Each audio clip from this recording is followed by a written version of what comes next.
오늘 제자들이 예수님께 나와서 성전을 가리켜서 보시라고 합니다. 지금 이 예루살렘 성전은 헤롯이 유대인들의 환심을 사기 위해서 굉장히 심혈을 기울여서 만들었습니다. 그래서 무려 그 성전을 건축하는 시간만 84년이나 걸렸습니다. 돌 하나하나 대리석, 그런 것이 너무나도 화려하고 웅장해서 유대 랍비들은 이 성전을 보지 못하는 자는 아름다움이 무엇인지 알지 못한다라고까지 이야기할 정도로 이 성전에 대해서 유대인들은 자부심을 가지고 있었고 자랑하고 있었습니다. 그런데 이런 성전을 향해서 예수님께서 돌 하나도 남기지 않고 무너질 것이라고 지금 예언을 하십니다. 그러니 이 말을 들을 때 어떤 마음이 있었겠습니까? 정말이구나, 어떡하지? 그런 마음이 있었겠습니까? 너무나도 단단하게 지어지고 정말 그 대리석과 웅장한 돌들로 그렇게 지어진 성전이 무너질 것이라는 예수님의 말씀에 아마 많은 사람들이 비웃고 제정신이 아니라고 이야기를 했을 것입니다.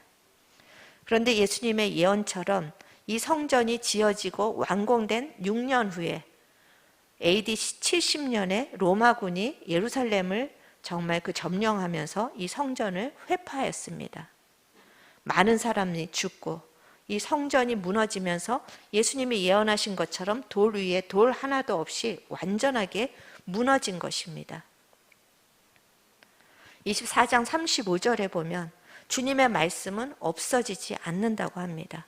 천지가 없어질지라도 주님의 말씀은 한 점도 틀림없이 다 이루어진다는 것입니다. 주님께서는 이 예루살렘 성전의 멸망을 언급하시면서 더 강조하신 것이 있습니다. 바로 이것처럼 세상에도 종말이 올 것이라고 예언을 하셨습니다. 성경은 우리의 인생에 또 우리 이 세상에는 끝이 있을 것이라고 중요하게 가르치고 있습니다. 많은 내용들이 종말을 향하여서 담고 있는 것입니다. 그런데도 믿는 우리들은 종말에 대해서 우습게 여깁니다. 너무나도 가볍게 여깁니다. 마치 이 세상에서 사는 것이 영원할 것처럼 착각을 하고 있기 때문입니다. 그런데 우리가 믿든 믿지 않든 이 세상에는 종말이 있습니다. 세상을 창조하신 분, 세상을 시작하신 분이 세상의 끝을 허락하셨기 때문입니다. 그리고 이 세상의 종말이 오기 전에 우리는 어쩌면 그 세상의 종말은 보지 못할지라도 내 인생의 종말을 맞이한다라는 것입니다. 이 종말은 예고하고 오지 않습니다. 어느 날 갑자기 임하는 것입니다. 그래서 우리가 그 날에 대해서 알지 못하기 때문에 오히려 잊어버리고 살고 있습니다. 그런데 예수님께서 말씀하신 대로 예루살렘 성전이 그대로 이루어졌다면 오늘 종말에 대한 경고도 그대로 이루어질 것이라는 것입니다. 그런데 25장에 보면 예수님께서 몇 가지 비유를 통해서 이 종말의 두 부류에 대해서, 종말을 맞이할 두 부류에 대해서 계속해서 언급하고 계십니다. 한 부류는 복을 받는 부류입니다. 또 한 부류는 저주를 받는 부류입니다. 이 땅에서 어떻게 살았는지 그것에 따라서 마지막에 복을 받는 자가 있고 저주를 받는 자가 있고 46절에 보면은 영벌에 들어갈 자가 있고 영생에 들어갈 자가 있다고 말씀하고 계십니다. 물론 우리가 예수 그리스도를 믿음으로 말미암아서 우리는 복받은 자이고 우리는 영원한 생명을 받은 자일 것입니다. 그런데 정말 우리가 예수 그리스도를 나의 구원자로 우리가 영접하고 믿고 있다면 24장 44절에 보면 이 세상을 위해서 사는 사람이 아니라 그 종말의 날을 준비하는 자로 살아간다라는 것입니다. 여러분은 예수 그리스도를 나의 구원자로 믿으십니까? 그러면 복받은 자이고 반드시 영생에 들어가 있 자인 것을 믿으십니까? 그런데 종말은 준비하고 계십니까? 정말 내 인생에 종말이 있다는 것을 알고 그것이 얼마나 중요한 것인가를 알고 준비하고 계십니까? 그렇다면 과연 나는 구원받은 자일까? 우리가 한번 이 종말을 준비하는 모습은 어떤 모습인지 살펴보면서 돌아보는 시간을 가졌으면 좋겠습니다. 첫 번째, 종말을 준비하는 사람들은 깨어있는 사람들입니다. 24장 44절에 보면 종말은 생각하지 않은 때에 임한다고 합니다. 그리고 마가복음에서도 호련히, 누가복음에서는 뜻밖의 임한다라고 표현하고 있습니다. 그래서 42절, 24장 42절과 25장 15절에서 그런즉 깨어있어라. 그러므로 깨어있으라. 종말이 내가 생각하지 못한 때에 임하니까 그런즉 깨어있어라. 그러므로 깨어있어라. 그렇게 말씀하고 계시는 것입니다. 예전부터 종말, 말세지말이다, 말세다 그런 말들을 많이 들어왔습니다. 그런데 아무것도 일어나지 않고 있기 때문에 우리는 자꾸만 이 종말에 대해서 먼 이야기라고 생각할 수가 있습니다. 그런데 이 종말이라는 개념을 잘 아셔야 되는 것은 예수님이 십자가에서 죽으시고 부활하시고 승천하신 그때부터 종말이 가까워 온 것입니다. 종말이 더 앞으로 갈수록 더 깊어지겠지만 그 예수님 초대교회 때부터 종말은 시작된 것입니다. 그 종말의 징조에 대해서 24장 4절에서부터 12절까지는 이렇게 얘기하고 있습니다. 불법이 성행하고 죄가 만연하고 믿는 자들이 미혹을 받아서 믿음에서 떨어질 것이고 신앙이 핍박을 받을 것이고 지진과 기근과 자연의 재해와 전쟁이 있을 것이다. 이것은 이미 초대교회 때 일어난 일입니다. 그리고 인류의 역사상 끊임없이 반복적으로 일어나고 있습니다. 결국 종말이라는 건 내가 살고 있는 이 시대가 종말인 것입니다. 내가 초대교회 때 태어나서 살았다면 그 시대가 종말인 것입니다. 그리고 지금 2021년을 살아가고 있는 이 시대가 종말인 것입니다. 그렇기 때문에 예수님은 이 종말에 깨어 있어야 된다라고 말씀하시는데 사단은 자꾸만 이 종말을 어떤 현상으로 우리에게 접근을 합니다. 종말에는 환란이 있을 것이다. 두려울 것이다. 도망가야 된다. 이런 단어에 우리에게 두려움을 갖도록 왜곡시키고 있다는 것입니다. 그런데 종말에 나타날 환란에 우리가 집중할 필요가 없습니다.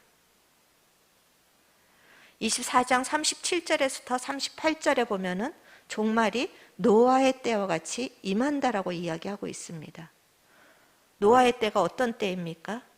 바로 홍수를 앞두고 아무 일이 없는 것처럼 세상에서 먹고 마시고 장가 보내고 시집 보내고 좋다 하고 살아가는 때가 노아의 때였습니다. 그래서 이 정말 그 노아의 때와 같이 먹고 마실 때 갑자기 종말이 임할 수도 있다라는 것입니다. 데살로니가 5장 3절에서부터 6절 말씀 한번 같이 보시겠습니다. 같이 읽어보시겠습니다.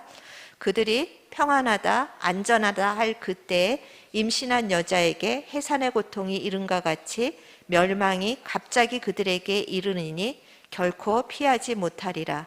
형제들아 너희는 어둠에 있지 아니하며 그날이 도둑같이 너희에게 임하지 못하리니 너희는 다 빛의 아들이요 낮의 아들이라. 우리가 밤이나 어두움에 속하지 아니하나니 그러므로 우리는 다른 이들과 같이 자지 말고 오직 깨어 정신을 차릴지라. 지금 언제 종말이 갑자기 임한다고 합니까? 평안하다, 안전하다 할 때.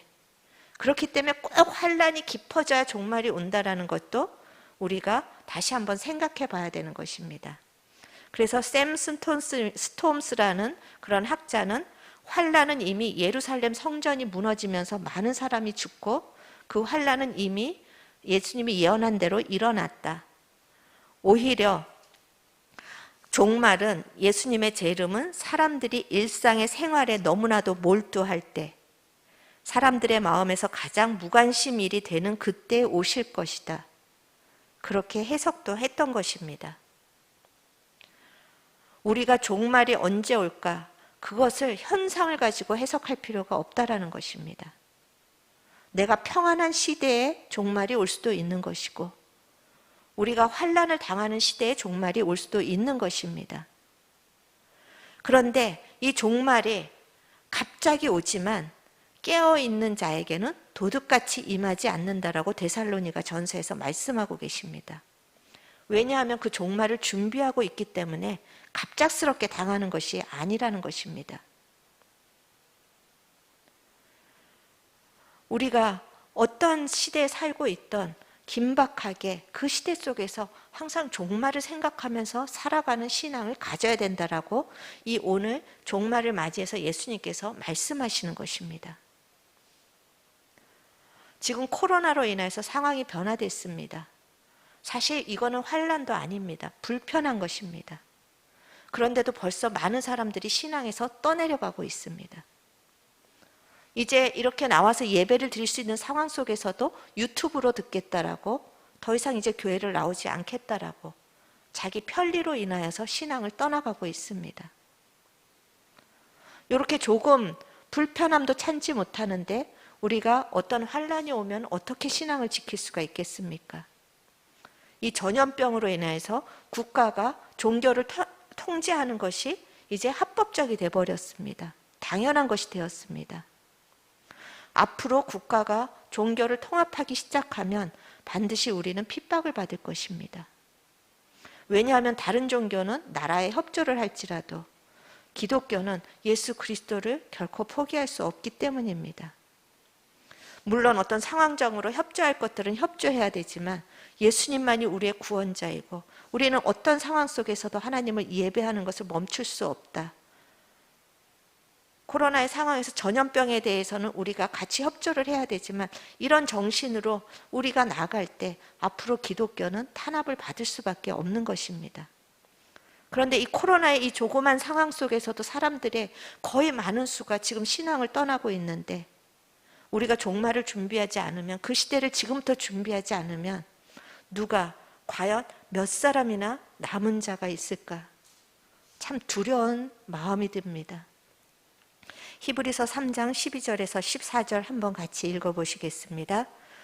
형제들아 너희는 삼가 혹 너희 중에 누가 믿지 아니하는 악한 마음을 품고 살아계신 하나님에게서 떨어질까 조심할 것이요 오직 오늘이라 일컫는 동안에 매일 피차 권면하여 너희 중에 누구든지 죄의 유혹으로 완고하게 되지 않도록 하라.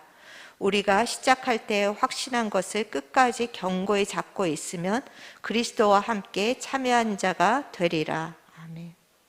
여기서 보면 믿지 않는 자들이 믿음에서 떨어져 나가는 게 아닙니다. 지금 누구를 향해서 이야기하고 있습니까? 형제들아. 믿는 자들에게 지금 권면을 하고 있는 것입니다. 너희들이 떨어져 나가지 않도록 주의하라는 것입니다. 끝까지 이 시작할 때 붙잡았던 믿음을 끝까지 견고하게 붙잡을 때 그리스도의 영광에 함께 참여하게 되는 것입니다. 지금 우리에게 편안한 상황이건 어떤 환난이 있는 상황이건 다 깨어 있어서 우리가 종말을 준비해야 된다는 것입니다. 여기서 깨어 있으라, 이 말은 원어로 정신 차리라. 그리고 군사적인 용어입니다. 군사들이 망을 볼 때, 전쟁의 태세에서 망을 볼 때 하는 단어가 깨어 있으라입니다. 지금 세상은 편안하게 돌아갈지라도 우리는 항상 영적 전쟁 상태에 있는 것입니다. 전쟁이 있을 때 군사들은 항상 깨어서 적군이 쳐들어오나 망을 보는 것처럼 우리는 지금 영적 전쟁 상태에서 우리는 깨어 있어야 된다는 것입니다. 예수 그리스도를 믿는 것은 유람선을 타고 유유자자 그렇게 살아가는 것이 신앙이 아닙니다. 우리가 예수를 믿는 순간부터 우리는 전쟁터에 돌입한 것입니다. 초신자라고 예외가 없습니다. 출애굽기 12장 40절에서부터 41절에 보면은 이 애굽에서 400년 동안 종노릇 하다가 이제 출애굽을 합니다. 이들은 아무런 능력이 없습니다. 싸울 수 있는 무기도 없고 종의 의식과 정말 그런 어떤 군인의 정신도 없었습니다. 400년 동안 종노릇 하면서 가지고 있는 것은 정말 종이라는 그런 의식밖에는 없었습니다. 그런데 이들을 애굽에서 구원하시면서 하나님이 이들 준비가 되지 않은 이들을 향해서 무엇이라고 부르십니까? 여호와의 군대라고 부르십니다. 우리가 예수를 믿기 시작하는 그 순간부터 우리가 원하던 원하지 않던 우리는 하나님의 군대가 된 것입니다. 하나님의 군대가 되어서 우리는 전쟁을 해야 되는 자들입니다. 그런데 그 전쟁은 힘으로 하는 전쟁이 아닙니다. 무력으로 하는 전쟁이 아닙니다. 분노로 맞서서 네가 이기나 내가 이기나 보자, 그렇게 하는 전쟁이 아닙니다. 세상과 반대 정신으로 사는 것입니다. 세상은 편법을 쓰고 거짓이 난무하고 그런 세상에서 죄가 난무하고 불법이 성행하고 사랑이 식어버리고 그런 세상 속에서 우리는 거룩을 추구하고 사랑을 추구하는 것입니다. 점점 돈이 되는 그 세상 속에서, 돈이 우상이 되는 세상 속에서 하나님만이 나의 왕이십니다. 선포하는 전쟁입니다. 어떠한 상황 속에서도 하나님만을 예배하려고 우리가 그 예배에 힘쓰는 전쟁입니다. 십자가의 정신으로 사는 전쟁입니다. 여러분은 예수를 믿는 순간부터 이 부르심, 이 군사로서의 부르심에 참여하신 것입니다. 그래서 왜 우리가 죄에 대해서 그렇게 철저하게 다룹니까? 우리는 군사이기 때문에 그렇습니다. 왜 남들은 그 정도로 살면 되는데 우리는 마음속의 동기까지 살피면서 우리는 그렇게 힘들게 삽니까? 우리는 하나님의 영광을 위해서 부르심을 받은 군사이기 때문입니다. 전쟁의 상황, 군사들은 누워서도 자지 못합니다. 천안함 사태가 생겼을 때 한 달 동안 그 모든 장비를 다 짊어지고 앉아서 잤다고 합니다. 해병대는. 우리가 지금 편안한 삶을 살고 있을지라도 일어나야 할 때입니다. 편안할수록 더욱더 위기입니다. 주님 없이 무엇인가 잘 되고 계십니까? 인생의 가장 큰 위기에 있습니다. 일어나셔야 합니다. 깨어나야 합니다. 삶을 살다가 지쳤습니까? 삶의 문제들 때문에 힘드십니까? 일어나셔야 합니다. 오히려 환난의 때 주님을 더 붙잡으셔야만 합니다. 어떤 상황 속에서도 내가 편안하던 삶에 힘들건 이제 우리는 모든 것을 종말론적인 시각으로 바라보면서 이제 긴박성을 깨닫고 나는 이 땅에서 이것이 전부가 아니라고 이제 예수의 이름으로 일어나셔야만 합니다. 십자가의 군사로 일어나셔야만 합니다. 그럴 때 주님께서 복을 주실 것이고 영광 가운데 영생에 들어갈 수 있는 은혜를 반드시 주시겠다라고 오늘 종말을 이야기하시면서 우리에게 말씀하고 계십니다. 두 번째로 종말을 준비하는 사람들의 특징은 기도에 힘쓰는 사람들입니다. 24장 20절에 보면은 환난이 있을 것인데 환난을 이기기 위해서는 기도하라고 하십니다. 환난을 감하기 위해서 너희들은 기도하라. 기도가 우리를 믿음에서 떠나려가지 않도록 붙잡아 줍니다. 초대교회만큼 역사상 우리가 볼 때 환난이 심했던 곳이 언제가 있습니까?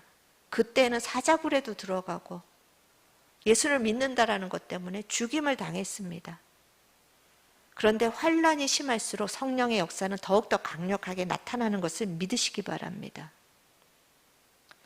기도하지 않기 때문에 우리가 성령의 역사를 경험하지 못하는 것입니다.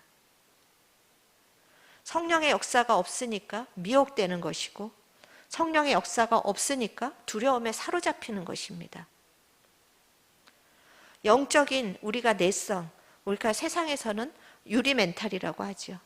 영적으로 너무나도 깨어지기 쉬우니까 조금만 문제가 와도 주님이 있네 없네, 주님이 나를 사랑하네 사랑하지 않네, 그렇게 신앙에서 미끄러져 내려가는 것입니다. 우리의 신앙을 어떤 상황 속에서도 지킬 수 있는 것, 기도입니다. 누가복음 21장 34절에서 36절 같이 한번 읽어보시겠습니다. 너희는 스스로 조심하라. 그렇지 않으면 방탕함과 술 취함과 생활의 염려로 마음이 둔하여지고 뜻밖의 그날이 덫과 같이 너에게 임하리라.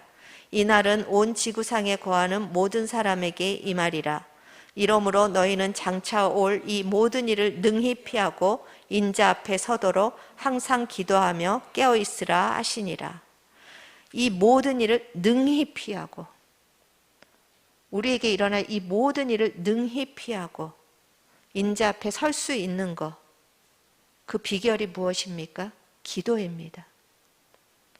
그런데 기도하지 않을 때 어떤 사람이 기도하지 않습니까?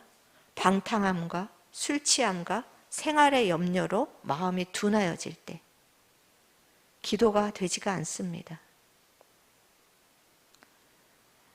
그렇기 때문에 방탕함, 우리가 삶이 편해서 유유자적 살아갈 때 그때 오히려 더 기도의 자리를 지키셔야 합니다. 세상에 취해서 우리가 살아갈 때 더욱더 기도의 자리를 지키셔야 합니다. 여러분 주일날 오셔서도 졸지 말아야지 하면서도 여러분의 의지대로 되던가요? 눈꺼풀이 그냥 막 내려가잖아요. 그것처럼 우리가 깨어있어야지 한다고 깨어날 수가 없습니다. 성령께서 우리를 새롭게 하셔야만 합니다. 아무리 깨워도 깰 수 없을 때 기도가 우리를 깨울 것입니다. 예수님은 습관을 따라, 예수님은 즉흥적으로 문제가 있을 때 기도하시고 문제가 없을 때 기도 안 하시고 그런 것이 아니라 습관을 따라 기도하셨고 습관을 따라서 기도하셨기 때문에 십자가를 지실 수 있었습니다. 십자가를 지기 전에 습관을 따라 기도하러 올라가셨습니다. 그때 그 기도가 얼마나 힘들었는지 땀방울이 핏방울이 될 정도로 힘이 들었지만 그렇게 기도할 때 천사가 그 기도를 도운 것입니다. 베드로도 습관을 따라서 기도하러 성전에 올라갔을 때 안진뱅이를 일으키는 기적을 행합니다. 여러분, 사람은 편안하면 기도하지 않습니다. 편안하면 기도하는 척은 하지만 기도하는 시간은 같지만 마음으로 기도하지 않습니다. 편안하시다면 더욱더 자기를 부인하고 기도의 자리를 마련하셔야만 합니다. 그것이 습관이 돼야 우리가 환난을 이길 수가 있고 종말을 준비할 수가 있는 것입니다. 억지로라도 기도의 습관들을 만들어서 기도의 자리에 나아가면 반드시 천사가 우리의 기도에 힘을 실어줄 것입니다. 그리고 하나님으로부터 힘을 공급받으면 어떤 상황과 문제도 이길 수가 있는 것입니다. 하나님께 공급받는 것보다 문제에 더 집중하고 있고 문제를 해결하려고 더 많이 뛰고 다니고 정말 우리가 소비하기 때문에 영적으로 번아웃이 오는 것입니다. 기도는 감정이 아닙니다. 내 감정이 느껴지든 안 느껴지든 정말 주님을 향한 우리가 그 주님이 아니면 우리는 이 세상을 살아갈 수 없습니다라는 약함을 가지고 주께 매달릴 때 주님께서는 반드시 그 끝에 주님의 영광을 보게 하실 것입니다. 그리고 우리가 이 땅 가운데서 하나님의 군대로 살아갈 수 있는 힘을 주실 것입니다. 그리고 마지막으로 종말을 준비하는 세 번째 사람은 묵묵히 사명을 감당하는 사람입니다. 24장 46절에 보면 주님 오실 때까지 양식을 나누어 주는 자가 복이 있다라고 하십니다. 하나님은 교회에 예수의 생명을 나눠주라고 맡기셨습니다. 죽어가는 사람들의 생명을 살리라고 교회에 양식을 맡기셨습니다. 하늘의 생명, 말씀을 맡기셨습니다. 그래서 우리가 이렇게 말씀을 서로 나누고 말씀을 붙잡고 기도하는 것입니다. 그런데 우리는 이 교회의 본질, 교회의 사명을 잃어버릴 때가 많이 있습니다. 여러분이 이 땅에 사는 목적을 잃어버리고 그냥 오늘 나에게 필요한 것, 그거에 집중하고 있는 것입니다. 24장 17절에서부터 18절에 보면 옷을 가지러, 환난 날에 옷을 가지러 가지 말라고 하십니다. 물건을 가지러 가지 말라고 하십니다. 이 말은 사소한 것에 얽매이지 말라는 것입니다. 급할 때 그 옷이 무슨 소용이 있습니까? 그 무슨 물건이 무슨 소용이 있습니까? 그러한 것들에 얽매이지 말고 본질적인 사명에 집중하라는 것입니다. 이것이 종말을 살아가는 태도인 것입니다. 교회가 이 사명을 다 완수할 때 24장 14절에 보면 그때 주님이 세상 끝까지 복음이 전파하던 그때 주님이 오실 것이라고 하십니다. 여러분의 인생에 각자에게 주어진 사명을 완수할 때 하나님이 우리를 영광 가운데 불러가실 것입니다. 코로나로 인하여서 목숨을 두려워하고 질병이 생겼다라고 어떡하나 염려됩니다. 그렇지만 염려할 것이 아니라 하나님이 내가 사명이 있는 날까지 내 생명을 붙들고 계시는 것을 믿으시기 바랍니다.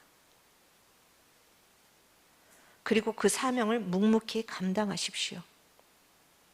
사람이 알아주는 사명이 아닙니다. 오늘 양과 염소의 비유에서 보면은 자기에게 주어진 것, 사람이 알아주지 않는 자리에서 자기에게 주어진 것을 묵묵히 감당할 때 주님께서 그를 칭찬하시고 복이 있다고 하십니다. 달란트의 비유에서도 작은 것에 충성한 자에게 내가 큰 것을 맡기리라. 거창한 사역을 하라고 하신 것이 아닙니다. 작은 것, 나에게 맡겨준 사명, 내 일상의 삶에 충성하고 내 주변의 영혼들을 돌보고 세우는 것, 자식을 돌보고 세우고 죽어가는 내 주변의 사람들에게 이 예수의 생명을 나눠주는 것, 그것이 우리에게 맡겨진 사명입니다. 그것을 감당하시는 우리 성도님들 되기를 축원합니다. 세상의 종말이라는 것은 끝이 아니라 이제 새로운 시작입니다. 내가 죽는 날 새롭게 시작합니다. 주님이 재림하시는 날 세상은 새롭게 시작합니다. 그때부터가 진짜 인생입니다. 지금은 진짜가 아닙니다. 아이들이 엄마 뱃속에 있을 때 10달 동안 자궁이 전부인 줄 알고 거기서 지냅니다. 그런데 응애하고 태어나는 순간에 자기가 알지 못하는 세상이 펼쳐지는 것입니다. 10달 동안의 그 뱃속에 있었던 인생은 진짜가 아니었던 것입니다. 이 땅에 나와서 살아가는 인생이 그 아이들은 새로운 세계였습니다. 그런데 이 땅도 또 기간이 있습니다. 끝이 있습니다. 그리고 그때부터 우리가 알지 못하는 정말 그 성경에서만 말씀하시는 새로운 세계로 우리는 들어가는 것입니다. 그때 여러분 어디로 들어가시겠습니까? 영원한 심판의 나라로 들어가십니까? 아니면 하나님이 주시는 영광스러운 나라로 들어가실 것입니까? 이 땅이 전부가 아닙니다. 이 땅은 잠시 있는 것이고 가짜입니다. 진짜는 우리가 죽은 다음부터 시작되고 예수님이 재림하셔서 새하늘과 새 땅이 펼쳐진 그때부터 시작되는 것입니다. 하나님은 자기의 사랑하는 성도가 그때 잘 살기를 원하십니다. 이 세상에서 잘 사는 거 감사한 일이죠. 그렇지만 그것이 오히려 하나님의 나라를 향해서 가는데 걸림돌이 된다면 하나님 그 걸림돌을 우리에게 치우시는 것입니다. 왜냐하면 사랑하는 자에게 이 땅에서가 아니라 영원한 그 세계, 그 다음에 이제 끝이 없는 세계, 이 땅에선 끝이 있지만 영원히 끝이 없는 그 세계에서 잘 사는 것이 우리가 성공하는 인생이기 때문입니다. 그러니까 정말 이 땅에서 일어나는 일들로 일희일비하지 말라라는 것입니다. 지금 잘 된다라고 너무 좋아할 것도 아니고 지금 좀 잘못된다고 낙심할 것도 아닙니다. 내가 지금 좀 남보다 더 가졌다라고 그것도 좋아할 일이 아니고 남보다 좀 없다고 그것도 불행한 일이 아닙니다. 이제 어떤 인생을 살아갈까? 나의 종말에 진짜 인생에서 내가 어떤 인생을 살아갈까? 그것을 준비하는 기간으로 이 땅의 삶을 허락하셨습니다. 25장에 보면 열처녀의 비유가 나옵니다. 그들은 신랑이 더디옴으로 똑같이 졸고 똑같이 잤습니다. 하나님의 천국에 들어간 처녀들이 안 잔 게 아닙니다. 그들도 졸았습니다. 그들도 잠을 잤습니다. 다른 것 하나는 엑스트라로 기름을 준비했느냐 안 하느냐 그 차이였습니다.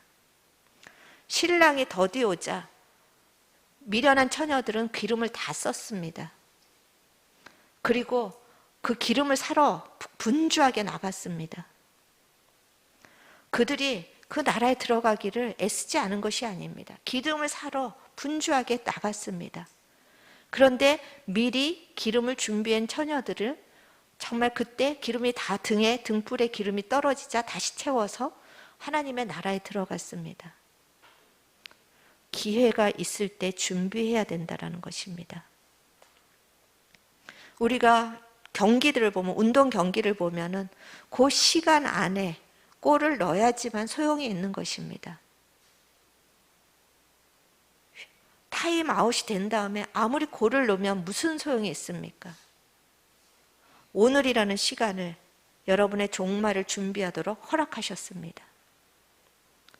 오늘이라는 시간에 여러분들이 깨어서 준비할 때 하나님께서는 여러분에게 영광의 나라의 풍성한 것들을 주시기를 기뻐하십니다. 바울은 그래서 내가 믿음의 선한 싸움을 다 싸운 후에 나를 위해서 의의 면류관을 준비한 그 하나님을 향해서 달려가겠다라고 고백했습니다. 왜냐하면 이 땅이 진짜가 아닌 것을 알았기 때문에 이 땅에서의 모든 어려움이나 어떠한 힘듦이 있어도 그것을 하나님을 향한 정말 그 믿음으로 극복하면서 그 영광을 바라봤던 것입니다. 여러분, 지금 여러분의 가장 큰 위기는 물질이 없는 것이 아니고 건강이 없는 것이 아닙니다. 외부적인 문제가 아닙니다. 우리의 가장 큰 위기는 이 천국에 대한 영원한 나라에 대한 소망이 없고 준비를 전혀 하지 않고 잠자고 있다는 것입니다. 이 시간에 여러분의 삶이 주님 없이 잘 굴러가시는 분이 계시다면 깨어나십시오. 십자군병으로 일어나십시오. 그래서 여러분이 영원히 들어갈 처소를 준비하시기를 바랍니다. 그 진짜 인생에서 받을 영광을 준비하시기를 바랍니다. 삶이 너무나도 힘들어서 하나님 날 사랑하시지 않는다, 지쳤다면 다시 소망으로 일어나십시오. 남보다 더 절박하게 기도할 수 있는 그 시간이 여러분이 지금 하늘의 나라를 짓고 있는 것입니다. 응답이 없어서 길어진다고 낭망하지 마십시오. 잠깐입니다. 영원한 진짜 세상, 거기서 여러분의 인생이 더 중요합니다. 그래서 이 시간에 우리가 어떤 삶을 살건 간에 다시 한번 십자가의 군인으로 우리가 일어서서 하나님의 나라를 위해서 함께 싸우는 저희들이 되기를 주님의 이름으로 축원합니다. 믿음의 선한 싸움을 싸우시고 의의 면류관을 받으시는 여러분 되시기를 주님의 이름으로 축원합니다.